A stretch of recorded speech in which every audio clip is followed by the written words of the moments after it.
서울 집값이 급등하자 3기 신도시를 발표했습니다. 그리고 3기 신도시에 사전 청약을 실시했죠. 그런데 이 사전 청약 당첨자들이 지금 큰일이 났는데요. 안녕하세요. 재테크 읽어주는 파일럿입니다. 최근에 물가가 많이 급등했죠. 이 급등한 물가가 공사비를 밀어 올렸고요. 이 밀어 올린 공사비가 분양가를 밀어 올리고 있습니다. 그로 인해서 3기 신도시의 이제 청약 문제가 불거지고 있는데요. 최근에 3기 신도시 사전 청약 당첨자들이 본 청약을 실시했는데 거기서 50% 넘게 본 청약을 포기했습니다. 그 어렵다는, 그 경쟁률이 높다는 사전 청약에 당첨이 됐는데 왜 포기했을까? 그 이유는 바로 분양가가 많이 올랐기 때문입니다. 처음에 고지했었던 분양가보다 지금 최대 1억 가까이 올랐는데요. 그러다 보니까 자금 조달에 좀 어려움을 겪기도 하고, 그렇게 분양가가 오르다 보니까 주변 시세보다 또 싼 게 아니에요. 그러면은 또 고민이 되겠죠. 이걸 내가 하는 게 맞는 것일까? 주변 시세보다 싸야 내가 청약을 하는 게 의미가 있는데 하는 게 맞는 것일까? 그렇게 생각이 들어서 많은 사람들이 포기를 하게 된 거죠. 이 내용에 대해서 오늘 자세하게 한번 알아보고요. 오늘 구독자 친구분 중에서 또 한 분이 이벤트를 신청해 주셨습니다.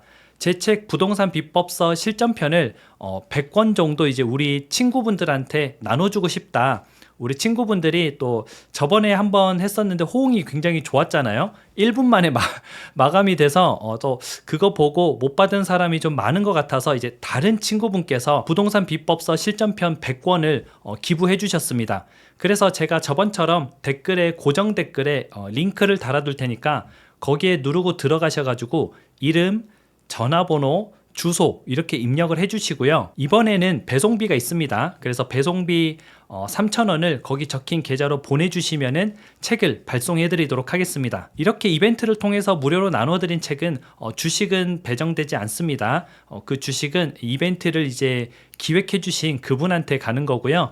그냥 책만 받는다 이렇게 생각하시면 좋을 것 같습니다. 그래서 100분이 다 차면은 그 이벤트가 종료되고 링크가 안 눌러지니까, 링크가 안 눌러지면은 이벤트가 종료됐구나 이렇게 생각하시면 좋을 것 같습니다. 그럼 오늘 내용을 화면을 통해서 같이 공부해 보시죠. 3기 신도시의 당첨자 절반이 계약을 포기했습니다.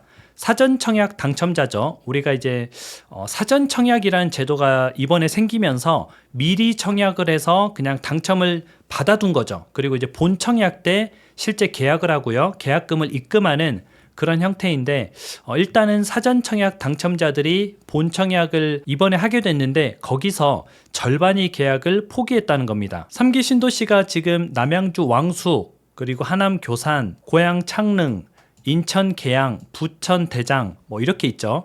그 중에서 인천 계양이 이번에 이제 본 청약을 실시한 겁니다. 인천 계양 같은 경우는요, 경쟁률이 최고로 높았습니다. 왜냐면은 분양가가 좀 저렴했어요. 인천 자체가 분양가가 좀 저렴하다 보니까 여기에 분양하는 3기 신도시 분양가도 낮게 책정이 된 거죠. 그러다 보니까 이제 경쟁률이 조금 높았던 거고요. 그렇게 경쟁률이 높았는데도 불구하고 본 청약 때 45%가 계약을 포기했습니다. 거의 절반 정도 계약을 포기한 거죠. 우리가 이제 분양가의 변화를 좀 보면은 이 사람들이 왜 포기했는지 좀 알 수가 있는데요. 인천 계양 A3블럭 25평 분양가가 3년 전인 2021년에 3억 4천만 원이었습니다. 그래서 저도 괜찮다, 3기 신도시 가격이 괜찮다 이렇게 말씀을 드렸었고요. 실제 수도권에서 새 아파트가 물론 25평이지만 3억 4천만 원이면 굉장히 저렴한 가격이거든요. 그래서 저도 괜찮다라고 좀 여러분들한테 추천을 드리기도 했었고요. 그런데 3년이 지난 2024년 분양가가 4억 원으로 올랐습니다. 대략 20% 정도 오른 거죠. 물론 이제 물가 상승으로 공사비가 올라서 어쩔 수 없이 이제 공사비를 반영하다 보니까 저렇게 올라갔다라고 이제 얘기를 하고 있는데요. 문제는 주변 시세만큼 올라간 게 문제입니다. 현재 주변 시세가 4억이거든요. 그런데 지금 3기 신도시 분양가가 4억이다? 원래는 시세보다 싸게 한다고 했었는데 국토부에서 시세의 60%에서 80% 정도 되는 가격으로 분양을 하겠다 이렇게 얘기를 했었어요. 그래서 굉장히 좀 메리트 있다라고 생각을 했는데 지금 시세의 100% 정도 됐습니다.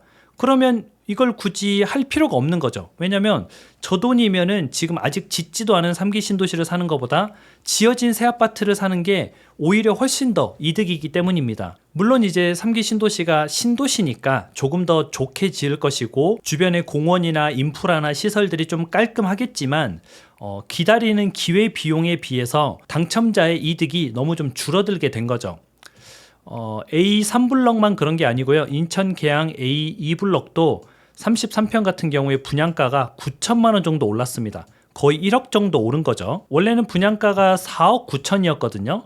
그래서 뭐 이것도 나쁘지 않았어요. 이 경우도 지금 뭐 수도권에서 신축 아파트가 어떻게 보면 4억대잖아요. 거의 5억이긴 하지만 4억 9천이었는데 이게 5억 8천으로 올랐습니다. 그러니까 6억에 좀 육박한 거죠. 그러면 6억이면은 실은 계양에서도 괜찮은 곳을 살 수가 있거든요. 새 아파트 괜찮은 거 살 수 있는데 우리가 이제 언제 지어질지 모르는 3기 신도시를 이 가격을 주고 사는 게 맞을까라는 생각이 또 드는 거죠. 그래서 33평 같은 경우는 심지어 주변 시세보다 비싸요. 그러니까 이게 좀 맞는 가격인가 저도 좀 의문이 계속 들긴 합니다. 근데 지금 사전청약 당첨자들 같은 경우는 정부 말만 믿고 사전청약에 당첨이 되고 그때 분양가도 알려주고 이렇게 했었는데 물론 이제 분양가가 올라갈 수 있다, 소폭 인상될 수 있다, 그것도 고지를 하긴 했어요. 근데 지금 기다렸는데 3년 동안 기다렸는데 본청약 때 분양가의 뚜껑을 딱 열어보니까 이거 뭐야, 주변 시세랑 똑같잖아, 또는 더 비싸잖아, 이렇게 되면은 이게 이제 굉장히 허탈한 거죠. 그래서 기다린 사람만 좀 손해를 보게 된 그런 이제 형국인 겁니다. 뭐 제 개인적인 생각으로는요, 뭐 그 가격에 주기로 했으면 솔직히 그 가격에 주는 게 좀 맞다라고 좀 생각이 되고요. 이 인천 계양의 사전청약 당첨자가 뭐 5,000명, 10,000명 이렇게 되면 다 그렇게 줄 수는 없죠. 근데 몇백 명 수준입니다. 1,000명도 안 되거든요. 그러니까 그 사람들한테는 좀 약속을 지키는 게 맞지 않나. 왜냐면 그 사람들 같은 경우에 예를 들어서 뭐 아까 33평 기준으로 보게 되면은 4억 9천에 분양을 한다고 했으니까 이걸 기준으로 이제 가능한 사람들이 청약을 했을 거란 말이죠. 그런데 5억 8천으로 올라가니까 5억 8천이었으면 내가 청약을 안 했지, 이런 사람도 분명히 있다는 거죠. 5억 8천은 어떻게든 끌어모아도 안 되는 사람이 있는데 4억 9천은 될 것 같았단 말이죠. 그래서 4억 9천이어서 사전 청약을 했는데 막상 내가 이제 계약을 하려고 보니까 더 큰 금액을 내라 이런데 뭐 그게 내 능력 바뀌면은 이거는 굉장히 억울한 그런 상황에 처할 수밖에 없는 겁니다. 그리고 계속 이렇게 되면은 이제 3기 신도시가 유령 도시가 좀 될 확률이 높습니다. 분양가가 기존의 구도심보다 높다면은 누가 들어가려고 하겠어요? 구도심보다 좀 저렴해야지 들어가는데 지금은 이제 구도심보다 비싸게 분양을 하는 겁니다. 그래서 지금 이런 문제들이 좀 불거지고 있고요. 앞으로 나오게 되는 3기 신도시들의 본청약의 분양가를 우리가 좀 눈여겨봐야 될 것 같습니다. 이게 좀 서울 집값을 잡는 게 아니라 오히려 서울 집값을 자극할 수 있는 요인도 좀 될 수 있기 때문이죠. 당연하죠. 3기 신도시 분양가가 계속 올라가다 보면 야, 저 돈 주고 3기 신도시 가느니 그냥 나라면 서울에 집을 사겠는데, 이렇게 생각하는 사람도 분명히 나올 수밖에 없기 때문입니다. 그래서 우리가 3기 신도시에 대해서도 계속 좀 주시하면서 지켜봐야 될 것 같고요. 앞으로도 계속 여러분들과 같이 공부를 해보도록 하겠습니다. 너무 늦은 시간에 촬영을 하니까 지금 눈이 좀 약간 피곤하고 졸린데요. 항상 아침에 찍다가 오늘은 좀 밤늦은 시간에 찍으니까 좀 약간 너무 눈이 졸린 것 같습니다. 그럼 저는 좀 이만 자러 갈게요. 그럼 다음에 다시 만나요.